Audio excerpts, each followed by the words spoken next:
कभी कभी आप भी किसी की आंखों का दर्द पढ़ लेते हैं। कोई कुछ नहीं कहता, फिर भी उसके मन के मर्म को समझ लेते हैं। भीड़ की शोर आपको परेशान करती है, लेकिन अमावस की अंधेरी रात तारों भरी छत पर आपसे बहुत सारी बातें करती है। जी हाँ, आप ही हैं संवेदनशील व्यक्ति जिनकी तलाश थी मुझे। आज के इस कठोर और तेज समाज में, जहां कठोरता को शक्ति समझी जाती है, संवेदनशीलता को कमजोरी समझी जाती है। कितने कमजोर हैं आप? नमस्कार, मैं गजेंद्र अंतर यात्रा की आज की प्रस्तुति में आपका स्वागत करता हूं। और आज हम समझेंगे अपने सॉफ्ट अनुभूति, जिसे इमोशंस कहते हैं, इमोशनल पर्सनैलिटी के मर्म को। कितने कमजोर हैं हम और कितने नजदीक हैं हम इस ब्रह्मांड से मिलती जुलती रेडिएशंस के। चलिए परत दर परत समझते हैं अपनी कमजोरी और शक्ति को। Emotions and emotionality. संवेदनशीलता एक अनुभूति यानी फीलिंग है जो सिर्फ इमोशनल नहीं, न्यूरोलॉजिकल और स्पिरिचुअल स्तर पर भी काम करती है। लगभग 20 से 30% लोग HSP माने जाते हैं, यानी हाई सेंसिटिव पर्सनैलिटी के होते हैं, जिनका नर्वस सिस्टम सूक्ष्म रूप से प्रतिक्रिया करता है। ये मनोरंजन के लिए सिनेमा देखने तो जाते हैं, लेकिन बाहर आंखें पोंछते हुए निकलते हैं। इनमें मिरर न्यूरॉन्स की बहुतायतता होती है, जो सामने वाले के मनोभावों को समझ लेती है। ये सेंसरी ओवरलोड जल्दी अनुभव कर लेते हैं। और सबसे बड़ी बात तो ये है कि ये दर्द और सुंदरता दोनों को ही बड़ी गहराई से एब्जॉर्ब करते हैं। संवेदनशीलता कोई नई बात नहीं है और ना ही ये दुर्बलता को परिलक्षित करती है। हमारे ऋषि, योद्धा और देवता भी इसकी मिसालें पेश करते हैं। सीता के वियोग में श्री राम का विलाप करना और उसी संवेदना से अयोध्या को धर्म और प्रेम का आदर्श दिया जाना। कर्ण, जिनकी संवेदनशीलता समाज के अपमान से झुलसी थी, परंतु यही संवेदना से उत्पन्न पीड़ा उन्हें वीरता और दानवीरता तक लेके गई। युधिष्ठिर, जो धर्म, न्याय और सत्य के प्रति इतने संवेदनशील थे कि रणभूमि में भी हर निर्णय आत्मा की पुकार सुन के ही लेते थे।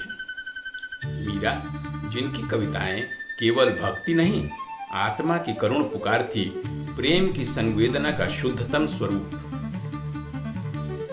विज्ञान की भाषा में कहूं तो ब्रेन इमेजिंग स्टडीज यानी fMRIs से पता चलता है कि HSP यानी हाईली सेंसिटिव पर्सन्स को इंसुला, एमिगडाला और एंटीरियर सिंगुलेट कॉर्टेक्स अधिक सक्रिय होता है, जिससे वे दूसरों की अनकही भावों को भी पढ़ लेते हैं। ऐसे लोग सामान्य से अधिक साउंड, लाइट, स्पर्श और शब्द को एब्जॉर्ब करते हैं। वैज्ञानिक कहते हैं कि सेंसिटिविटी इज नॉट शाइनेस और anxiety, it is deeper attunement with the environment and soul. चित्त या कॉन्शियसनेस के दृष्टिकोण से यदि इसे देखें तो पतंजलि के योग सूत्र में कहा गया है कि योगः चित्तवृत्ति निरोधः, यानी योग से हम जब चित्त की तरंगों को स्थिर कर लेते हैं तब आत्मा की अनुभूति होती है। संवेदनशील व्यक्ति चित्त की इन तरंगों को गहराई से अनुभव करता है। उनका अहंग पतला होता है और वेदना बहुत गहरी। हमारे अंदर हृदय चक्र, जिसे हमने अनाहत कहा है, संवेदनाओं का केंद्र है। यह करुणा, प्रेम और आघात सबसे अधिक अनुभव करता है। चक्रों के संबंध में हमारे इसी अंतरयात्रा के चैनल में पहले एक वीडियो विस्तृत बनी हुई है। यदि 7 चक्रों और अन्य चक्रों एनर्जी सेंटर्स के संबंध में विशेष जानकारी की आवश्यकता है तो आप उसे खोल के देख सकते हैं।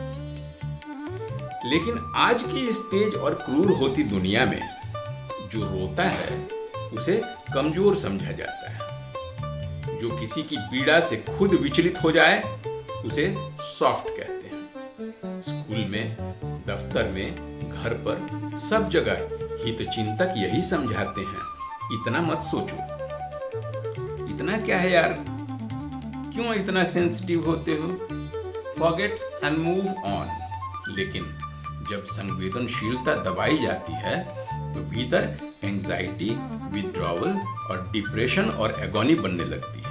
इसलिए जरूरत है इसको समझने की, इसको अपनाने की और इसको प्रॉपरली चैनलाइज करने की।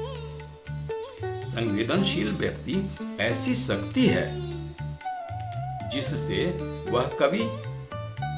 जिससे एक कवि ब्रह्मांड की धड़कन को सुन सकता है। एक हीलर बिना शब्दों के ही उपचार कर देता है और एक साधक भीतर की दुनिया बदल लेता है। आपकी संवेदनशीलता आत्मा की रिफाइंड एंटेना है। यह एनर्जी गिफ्ट है, आपकी कमजोरी नहीं। शिव शांत हैं पर भीतर गहरी संवेदना है, तभी तो वे करुणा और तांडव दोनों के ही प्रतिरूप हैं। देवी दुर्गा युद्ध करती हैं पर उनकी शक्ति करुणा से उपजी संवेदनशीलता है। बुद्ध का साक्षी भाव कठोरता नहीं, वह तो सबसे सूक्ष्म संवेदना है, जहां आप सब कुछ देखते हैं लेकिन बिना विचलित हुए। तो यदि आप संवेदनशील हैं तो घबराइए मत। यह आपके आत्मा की परिष्कृत शक्ति है, एनर्जी गिफ्ट, चेतना और अनुभूतियों का अपार संसार। इसे दबाइए मत, अपनाइए, समझिए और सही दिशा में चैनलाइज कीजिए। यदि कभी दबाया है तो आज अपनी उन दबी हुई संवेदनाओं का पुनर्जन्म होने दीजिए। यही शिव है, यही कल्याण है और यही है अंतरयात्रा। कैसी लगी आज की परिचर्चा में?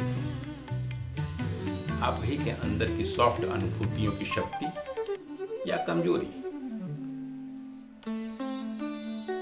आज की परिचर्चा में बस इतना ही। अगली परिचर्चा में हम फिर आपकी एक नई अनुभूति के साथ उपस्थित होंगे। जाइएगा मत, बने रहिएगा। नमस्कार।